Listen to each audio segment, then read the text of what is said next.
So hello and welcome to another episode of White and Woke at Work. I am very pleased to be today with Chandra Hardy, my next guest.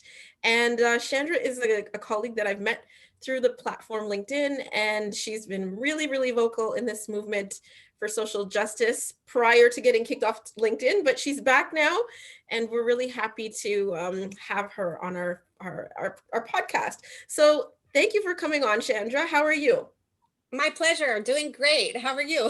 I'm well, thank you. Tell me a little bit about your activities prior to, as I mentioned, your removal from LinkedIn, and of course your activism on the platform.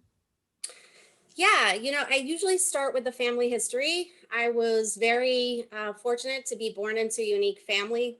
My grandfather, who was a civil rights activist during Jim Crow and a humanitarian in Ethiopia and Liberia.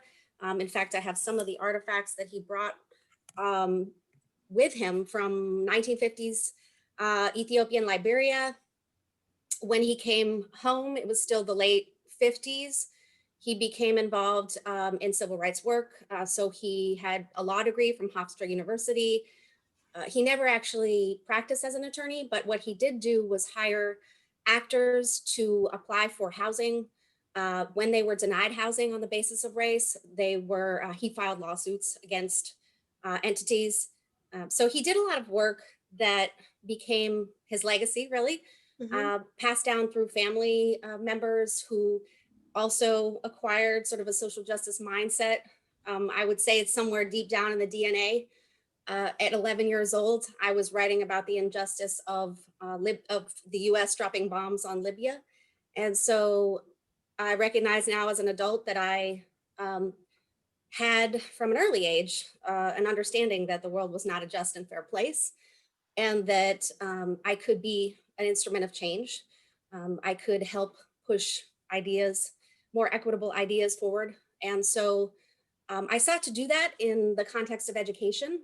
Mhm. I pursued a Master of Education, um, did 1 year of school counseling in an elementary school, but really found that my passion was with young adults. So I sought to pursue a career in higher education, worked at two public universities, Mhm. major universities, the University of Florida and the University of Massachusetts Amherst, where I earned 2 degrees.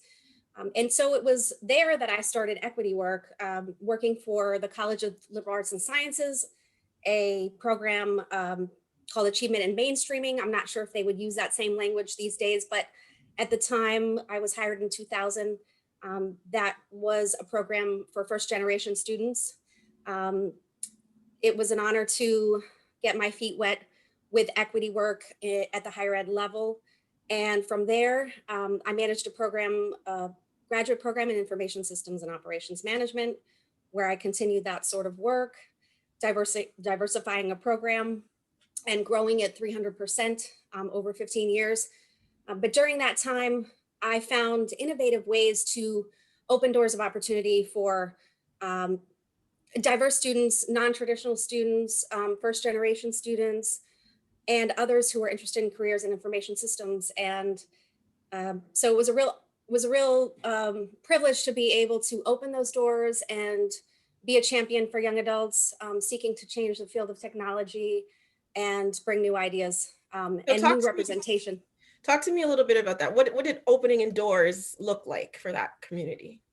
Yeah, so I never had a hyper focus on standardized test scores. Early on, I understood that that would create tremendous barriers for students. There are a lot of students who otherwise are extremely talented, and for a variety of reasons. And now we know why bias in standardized testing that creates those barriers, right? So if you look at the research, standardized tests, including the SAT, ACT, GRE, and all of those, GMAT, are actually very poor predictors of success in academic programs. And so, what we need to do is look at those instruments that have typically been biased and created obstacles for certain students, particularly underrepresented minority students, Mhm. and start to break down some of those barriers that we've learned are no longer effective, right?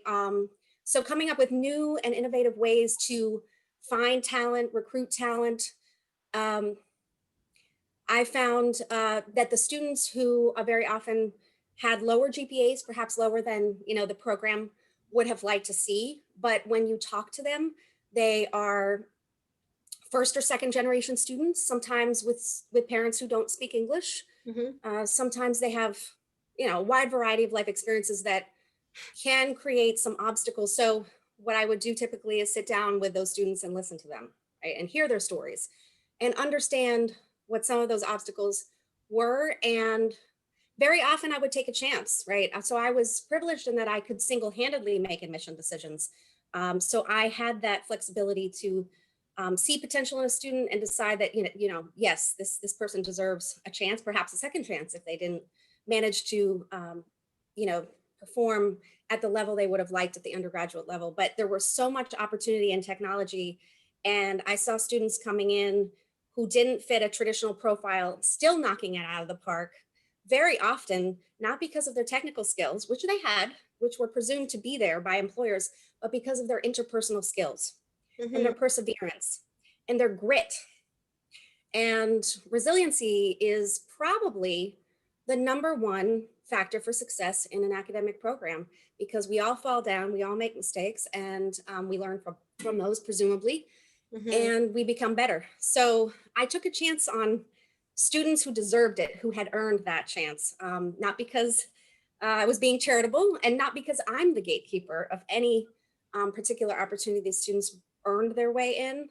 But it takes a special individual to recognize talent where the numbers don't match, right? Yeah. The I was test gonna scores ask and the you GPA. Yeah. I was gonna ask you about that gatekeeping, just because, I was watching the Red Table Talk with, Jada Pinkett Smith and her family just yesterday, and, we saw, I forget the young lady's name, but she came on there and she was talking about, the whole big scandal where her parents bought her way into the prestigious schools. They had power and access and, of course, white privilege that went along with it that got her in some pretty powerful doors. So I just wanted to know, like, curiosity, like, was this a really prestigious institution? Did people, Mhm. try to like grease your palm, so to speak, to have their children kind of, get a leg up?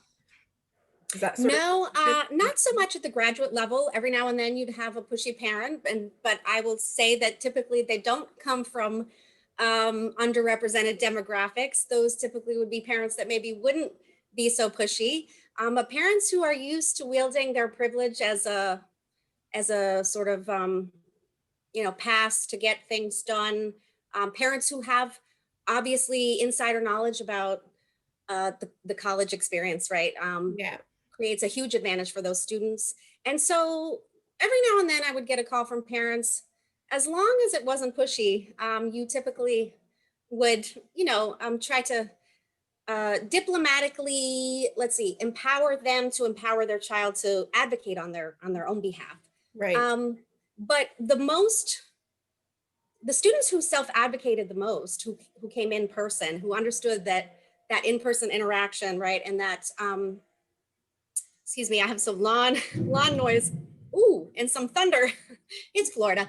Um, those were the students who were most self-sufficient, who were most resilient, who could operate very often without, the assistance from parents who may not be able to help. Maybe those parents didn't attend college themselves. So, and I say that it was really my privilege to be able to open that door. And if it hadn't been me, it might have been somebody else.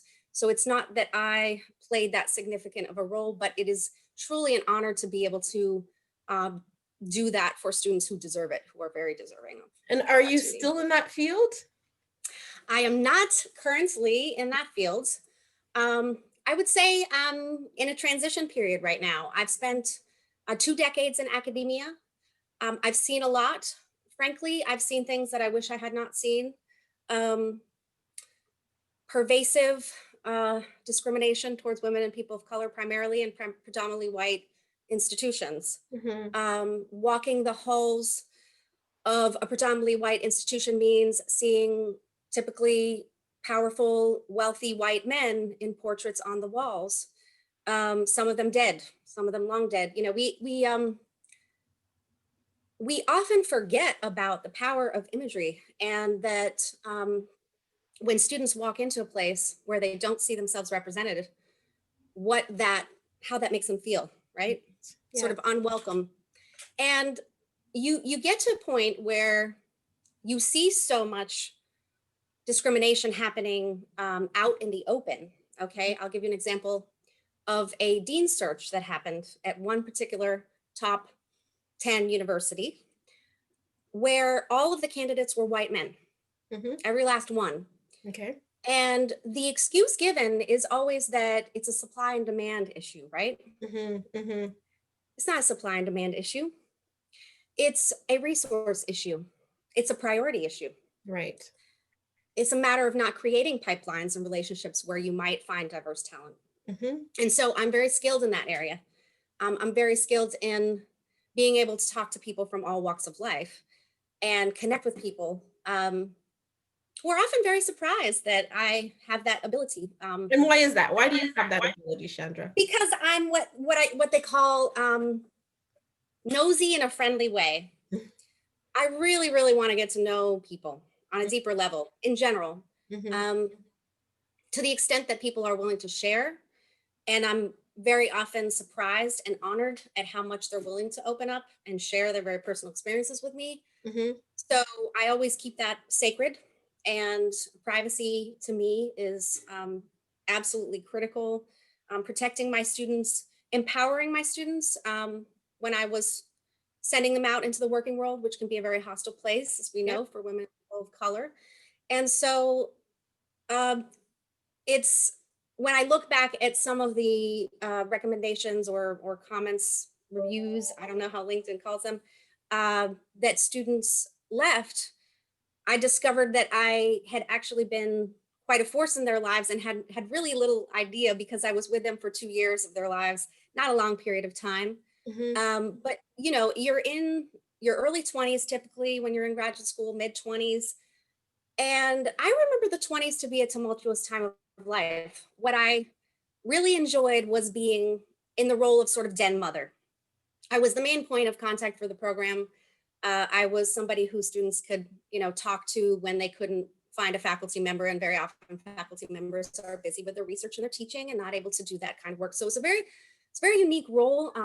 I managed a program single-handedly for many years, and so having that level of intimacy with my students in terms of, you know, opening up my home at the holidays, international students who couldn't go home and needed a place to go, and I was always very, very pleased that I could provide that kind of environment, which is unique to a graduate program. Similarly, in terms of optics at predominantly white institutions, now I've worked at 2 major universities, and I have to admit that it is disappointing to see systemic racism and sexism playing out sort of very publicly. There is not really even an attempt to hide it. When you walk into a department that is one of the largest departments at a university, and you immediately notice, having lived in the South for 20 years, and this was during the 18 months that I was living in Massachusetts, seeing absolute missing demographics, seeing out of a population of 147 PhD students, not one Black student, which I find near criminal. When we're talking about again, a public flagship research university should do better. We can do better. And sometimes you're hired under false pretenses. Sometimes you are hired to do diversity work, as they call it, equity work. And it sometimes can be a matter of optics. Do they really mean what they say? Are they really trying to implement change? And gauging the level of authenticity on the part of the employer that's hiring you to do that kind of work is really important, because if you find yourself in a situation where it is primarily about optics, you could be out of a job. So that explains my unemployment to some extent, is that I see things that I can't unsee, and I can't also operate on the basis of, you know, see something, say nothing, when we're taught to do otherwise. So it's really interesting that principled people, right? Principled people who are truth tellers at their core are always the ones that are the most unappreciated in the workplace. Would you agree? I would agree. And there's in fact research to back that up from the World Economic Forum. Yeah. Women and people of color are punished for similar misdeeds of white men in the workplace, much, much stronger punishments for women and people of color for similar offenses in the Why do you think workplace. that is, Chandra? I mean, I have my own theories, but Yeah. it's interesting to hear it from the perspective of a white woman because, your experience is quite unique. So why do you think that that happens to women in particular? I mean, I think that there's no secret that we're still operating in a world where white men have most of the power. Right. I was in a STEM environment, so science, technology, engineering, math for 16 years, predominantly white and Asian male dominated. Even women who enter those fields very often are forced to operate similarly to the men. Hmm. I wouldn't say at all times that women are the allies either, Yeah. but it's more understandable when you're operating in a male dominated space Hmm. that you would align yourself with those who have the power to determine your advancement. Right. So, and there is a bit of a dynamic at most universities, which is that staff, even professional staff like myself with master's degree and decades of experience in equity work, will typically be treated as though they're not experts at what they do, when in Mhm. fact, you can certainly become an expert in something without a PhD. Right. But I'm finding more and more that academia is out of touch. Hmm. Academia is archaic and in fact not very innovative. Certainly not innovative when it comes to equity work, right? Right. Um, so It's so like that's a surprise to a lot of people. they're okay with mediocrity, right? It's like the people who should be retained in workplaces that are the best, are the brightest, are bringing that innovation and that insight and that knowledge that is so lacking in so many places. It's like they want to keep the wool over their eyes and just not consider that information or that intel. It's really interesting. You'd think it'd be more Yes, valued. you're onto something with that. I think that what happens is that if the research doesn't fit the narrative, and by the way, I tried to no avail to help, uh, particularly faculty who maybe the moral imperative of diversity doesn't appeal to them so much. I mean, let's face it, that not everyone is compelled in a moral or ethical direction, Yeah. but there is a way to talk about it in terms of a business imperative that should appeal.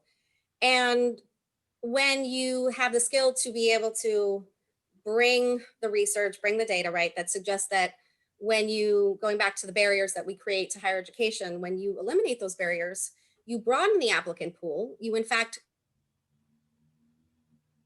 and broaden it, diversify it. Um, Typically, programs who have eliminated those test scores, and this is going to be an ongoing trend because the research again indicates that that's the direction that we should be moving. Hmm. When you try to create change where folks have been doing the same thing for many decades, as is the case in academia, Right. they will poke holes in the scientific data that you present to them. They will find a way to poke holes in the data because the data doesn't align with the narrative that they have been subscribing to for so many decades. And usually it's on the basis that they took those tests, right? And they followed a certain procedure. And now, because they performed well on those tests, because of the advantages, usually socioeconomic advantages that they had, Hmm. they will presume those tests to be effective.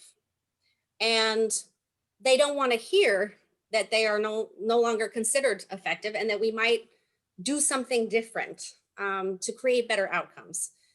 And there is there's a bit of self-interest in the sense that if academic departments were operating with the awareness that in fact they are governed by equal opportunity laws, Hmm. that in fact they do have to um, not violate Title IX and other laws that apply to higher education, apply to women and minorities.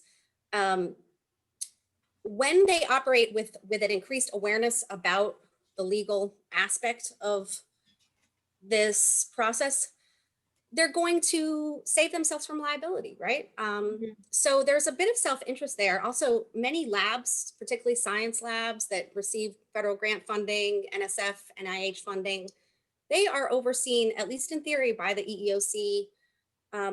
It's expected that when you receive federal grant funding, you will abide by equal opportunity laws, but that is not happening. And in fact, um, students very often come out of the woodwork to share off the record their experiences with racism and sexism. Wow. I don't frequently have to probe about that because when I come into a place and it's understood that I'm there to create change, Mhm. people who are aware of the need for change do come to me and do share those experiences. I had, postdocs, for example, who were no longer in fear of, at risk of having their degrees potentially be put at risk for Mhm. speaking, off the record about their experiences. And typically, it is again women and people of color who talk about the need to box up their identities. If we're talking about a PhD program, that's 6 years of boxing up your identity to get through, and no person should ever have to do that. We should create more welcoming spaces. So one way in which we do that is to increase representation of missing demographics. I mean, absolute missing demographics. And so I walked into a program with 147 PhD students and not one Black student. Mhm. So glaring problem, right? Right. And um, by the way, I do not consider this an accomplishment, but in the short time that I was at the University of Massachusetts Amherst, I was able to recruit one Black student. And so now they're no longer at zero. And that is not a win. We can do better. We must do better. Right. But I do think that at this point I'm considering pivoting away from higher education.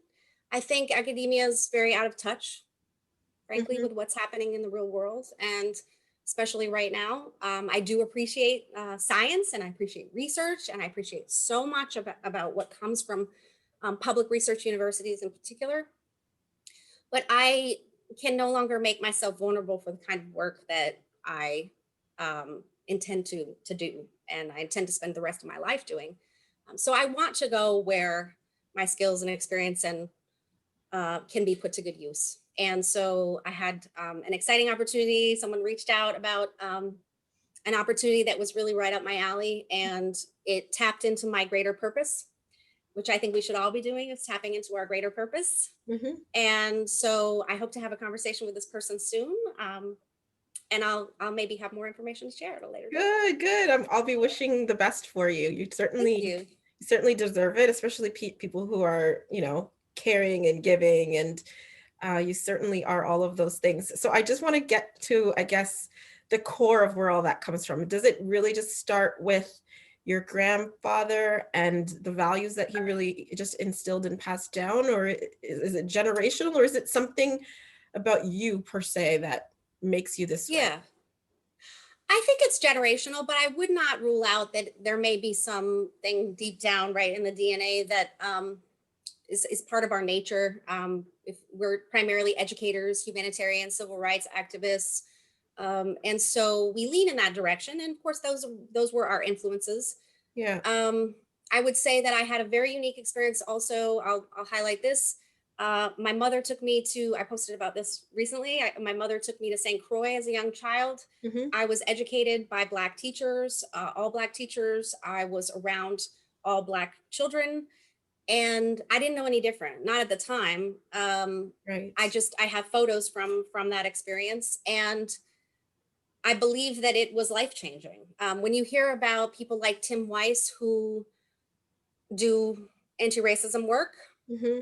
he shares often his experience of being a minority child in an all-black lab school at the University of Tennessee, I believe it was. Right. So you hear about anti-racism folks, and many of them have these unique experiences, these unique insights. I'm not saying that people can't come to this from another direction, but I certainly was um, very fortunate to have life experiences, including seeing, um, you know, Black people in very dignified roles. I saw photos on the wall of my grandfather standing next to Haile Selassie. I understood from an early age that Black was so much more than what we see in mainstream media. And Mhm. so I believe that's an advantage, right? To be able to see the fullness, the richness of the African diaspora experience, to understand that that Black people and white people have collaborated over the course of history, Mhm. that there are some shared experiences that we can draw on. And mostly, though, I would say, having been raised around a lot of Black people, friends of my mother's, friends of my grandfather's, I did create a certain comfort in speaking with Black people that I think that is lacking for some white people who have not had a similar experience. And I don't say that as some kind of a superiority complex in any way. Yeah, it What I just say is what is it that is. you have to get practice of that, and Right. you have to not fear that you will step in it, because maybe you have some blind spots, right, that you haven't worked out, um, or you're there for the learning experience. So, but I will say there is a fear on the part of some white people to say the wrong thing or do the wrong thing, even if they Yes. are well intended. So what they will do sometimes is just avoid the conversation altogether. It's so much easier, right? Except that that's not easier in the long run. So I would like to be a model for communication between white people and Black people, um, particularly between white women and Black women. I think that's a very powerful collaboration that we have not seen enough of. So Yeah. I hope to be a model for that. Um, and this upcoming podcast that I hope to do with Stevie in January will also provide, hopefully, an innovative platform to um, model what it is to um, speak to people who have a different life experience than you, and Yeah. from whom you need to humble yourself and learn. And that's really, for white people, that's really what it is about, mostly, is humbling yourself and listening. And you don't have to get it right all the time. When people see an authenticity in what you're saying and what you're trying to do, they will give you all kinds of grace. I mean, Yes. I've stepped in it. I have stepped in it, and I'm you know, fairly evolved on some of these issues. So it is possible to have blind spots. I do say to Black people, I will never be Black, and I will never have that lived experience. But what I can do is listen to you, try to learn from you, understand you, and collaborate with you around topics that will make our lives, our collective lives, better. Because Yes. there's a lot of ways in which, you know, a lot of ways in which white people are missing out, Mhm. because Black people have enriched my life. So, and I don't say that to be pandering in any kind of way. I say that truly because I think about specific Black people who came into my life, who taught me, like my US history teacher in 10th grade, who was Black man with a PhD. And without him, there's no way I would be the person that I am today. To have learned US history through the lens of a Black man with a PhD is a unique experience, and I'm so Mhm. thankful for Yeah, that is really important what you're saying about our ability to interact with people that are different from ourselves, to have those exposures from a young age is so important. I think it's instructive for the viewers who'll be watching this to know, if it's too late for them, it's not too late for their children or their grandchildren to truly ingratiate themselves in a community that they're not familiar with, right? To just get outside of your comfort zones, have the conversations, connect with people that are not like yourself in order to transform our society. So, what are you doing now, Chandra, in that regard? Like in your personal life, in your professional life, do you have these connections with people of different ethnicities and races now? Yeah, I will say that the pandemic is making it a little isolating. Yeah. I am a single mother of two teenagers, so I am quite busy even without a job at this time. Mhm. Really trying to pour myself into creating healthy young white boys who will soon be men, to go Yeah. out into the world and hopefully carry forth the family legacy on some level within the context that they're comfortable doing so. I don't get a whole lot of interaction except for opportunities like this with Yeah. other adults. So this is a pleasure. LinkedIn has been incredibly healing for me, Mhm. creating a sense of community. I have little family remaining. My mother passed away 2 years ago, and that left a huge hole in the family. So I'm still healing from that and trying to create new connections, new opportunities, and lending this, this podcast type of format to my network, because really, it's not going to be Chandra show at all. We're driving a different format. We are letting guests decide the topic What would and be the letting name of them say what. what would be the I'm name sorry. of your podcast? Ooh, so we're still working on that one. So if anyone has any ideas, I'm open. Okay. Yes, would love some I would love to suggestions. amplify that if at all possible. So and when you know the name, let me know and I will certainly do my part. Sure. I think it's important that women support women. I think it's important that Black women support white women and vice versa. And of course, you're a mother, so I get it. I've got two kids myself, and I understand the challenges of trying to put yourself out there, start your career, make those connections, and at the same time taking care of your kids. I'm in exactly the same position. So if we Yeah. can help one another, that's certainly what I would love to do. But before you go, Chandra, I just want to, I want to, I guess, give the viewers your best solution in which to move forward and advance this movement for social justice. And I also want to talk Mhm. a little bit about um, LinkedIn and what you've mentioned it, right? What it meant to you to make those connections through the platform, but what did it mean for them to have to take that away from you for a brief time and then have you come back? Yeah. So, first of all, I do have lots of ideas, some of which I got from my grandfather Mhm. about how to create community across cultures. Food is one way. Yeah. We might even try sharing a meal, sharing, via Zoom. If the person is from another country, maybe trying a recipe and, enjoying a meal together, even from a distance. Um, Go to black church. I mean, I've lived in the South for 20 years, and honestly, some of my most meaningful and joyous experiences were had in black church. But be prepared to carve out a full day for that, white people. So It's so yeah, funny. but I mean, I have lots of ideas. Food, music is an incredible unifier. So I did early in the quarantine, I tried to share my mother's extensive album collection from the 60s, 70s, and 80s, Mhm. uh, mostly predominantly Black music. I mean, my mother was a white child growing up in Ethiopia and Liberia. So she also had a comfort with Black people from an early age and saw Black people at all levels Right. in society. And I think that was really important. We should not be so one dimensional. No people are a monolith. Get to know Black people across the diaspora. Uh, Yes.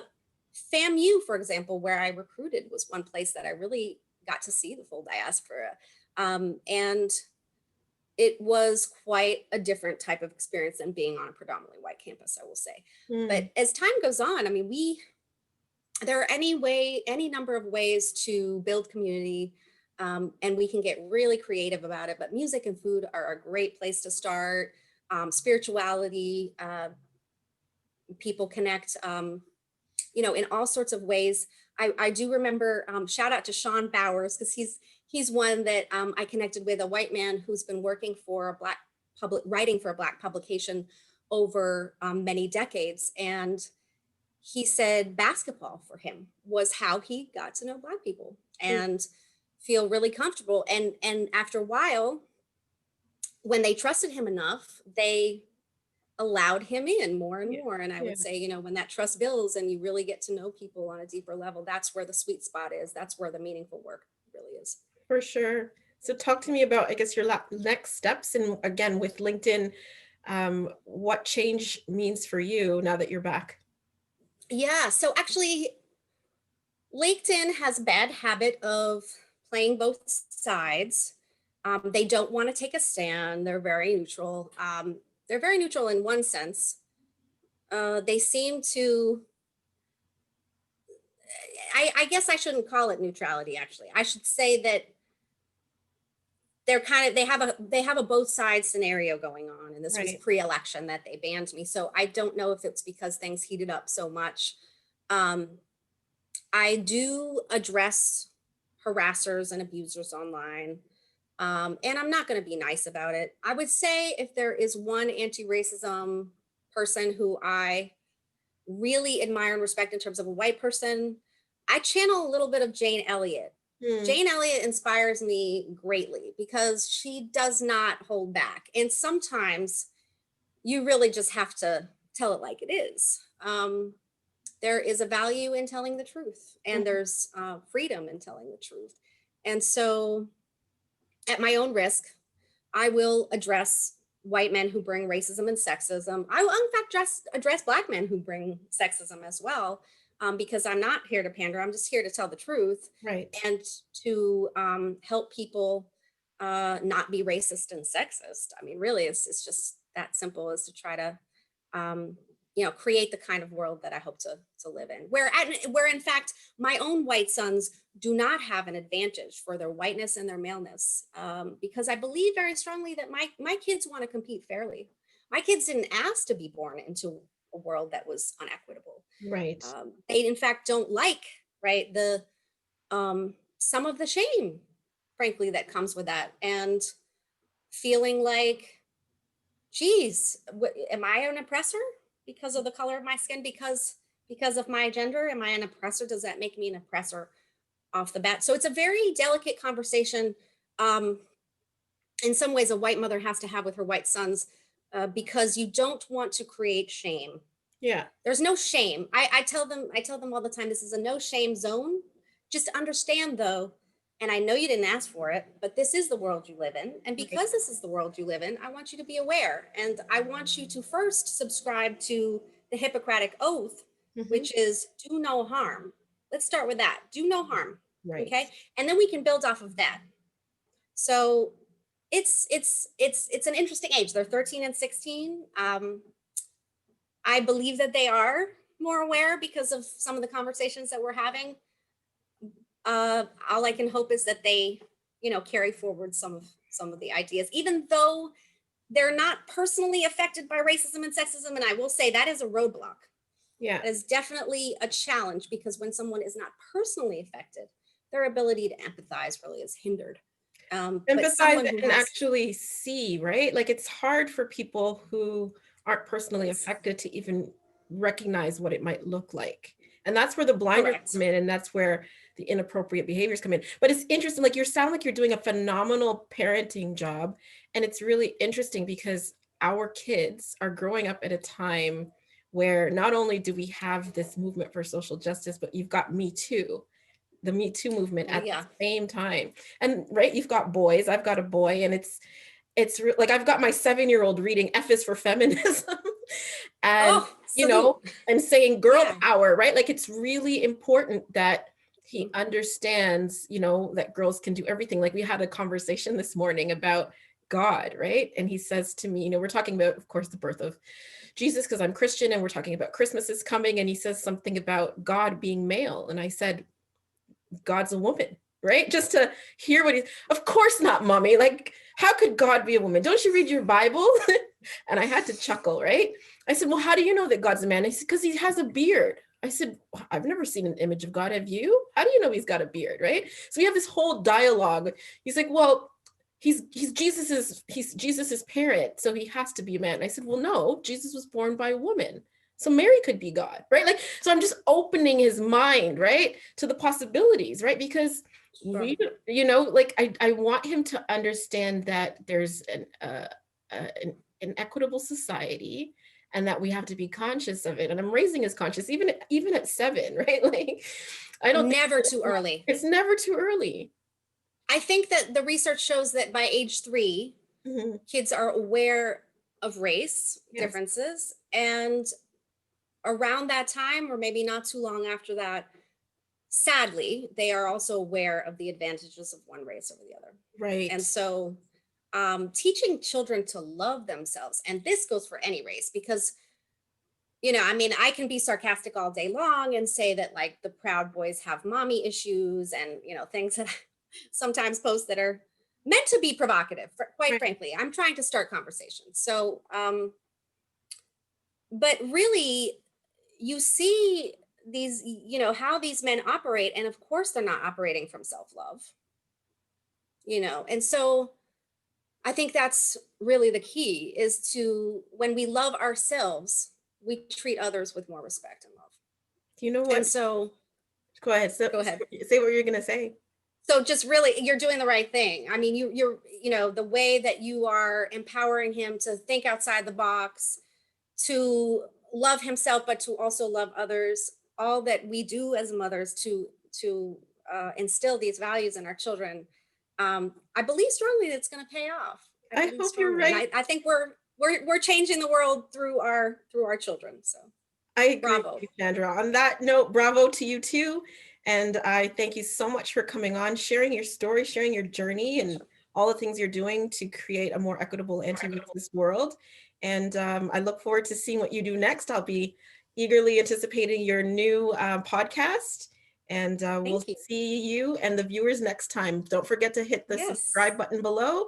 And I'll see you in another episode. Thank you so much, Sandra, for coming on. And happy holidays, everyone. Bye. Happy holidays. Bye.